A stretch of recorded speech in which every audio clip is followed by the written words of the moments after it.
Assalamualaikum warahmatullahi wabarakatuh. Sahabat Hasanah, tahukah kalian kenapa Allah menciptakan mulut di depan?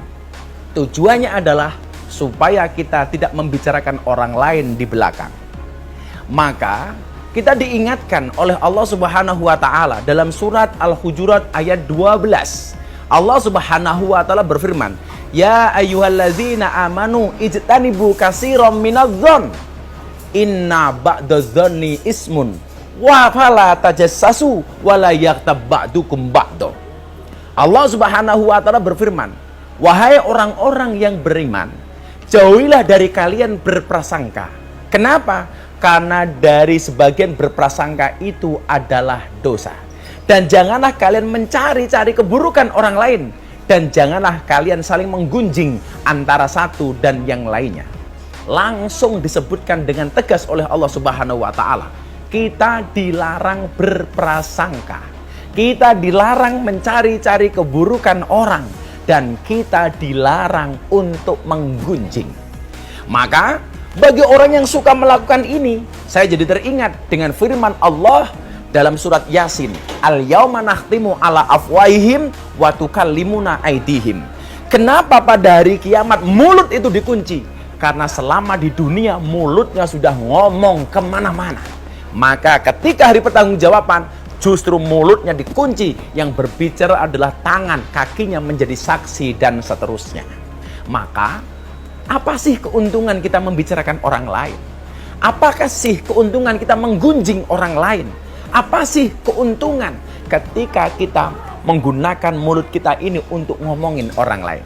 Maka satu saat, Rasulullah Muhammad SAW bertanya kepada para sahabat, "Atadruna mal ghibah?" Wahai para sahabat, kalian tahu nggak sih apa itu ghibah? Kemudian para sahabat menjawab, "Allah wa rasuluhu a'lamu." Hanya Allah dan Rasulnya yang tahu apa itu ghibah. Apa jawaban Rasulullah? Ghibah itu adalah ketika engkau membicarakan orang lain. Itulah ghibah. Maka kemudian para sahabat mengatakan, "Rasul, kalau yang kami bicarakan benar, apakah itu termasuk ghibah?" Rasul pun kemudian bersabda, ketika yang kamu bicarakan benar, itu jatuhnya ghibah. Dan ketika yang kamu bicarakan itu salah, maka jatuhnya adalah fitnah. Disinilah kemudian kita tidak punya celah untuk ngomongin orang, yang benar maupun yang buruk. Maka hormatilah orang lain dengan cara tidak menggunjingnya. Kenapa? Karena ketika kita membicarakan orang lain, bisa jadi melukai perasaannya.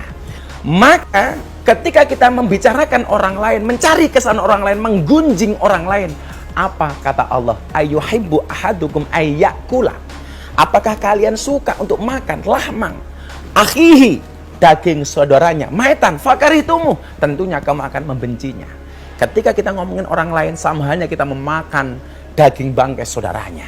Maka ingat, bagaimana cara kita menghargai orang? Jangan pernah menggunjing orang lain. Anda pengen tidak digunjing oleh orang, caranya adalah dengan cara tidak menggunjing orang lain. Tapi Gus Miftah punya quote nih, ketika kemudian saya digunjing, ketika saya diomongkan orang di belakang saya selalu mengatakan apa? Ketika ada orang membicarakan kekuranganmu, tersenyumlah. Kenapa? Karena kekuranganmu saja diperhatikan, apalagi kelebihanmu. Terima kasih. Assalamualaikum warahmatullahi wabarakatuh.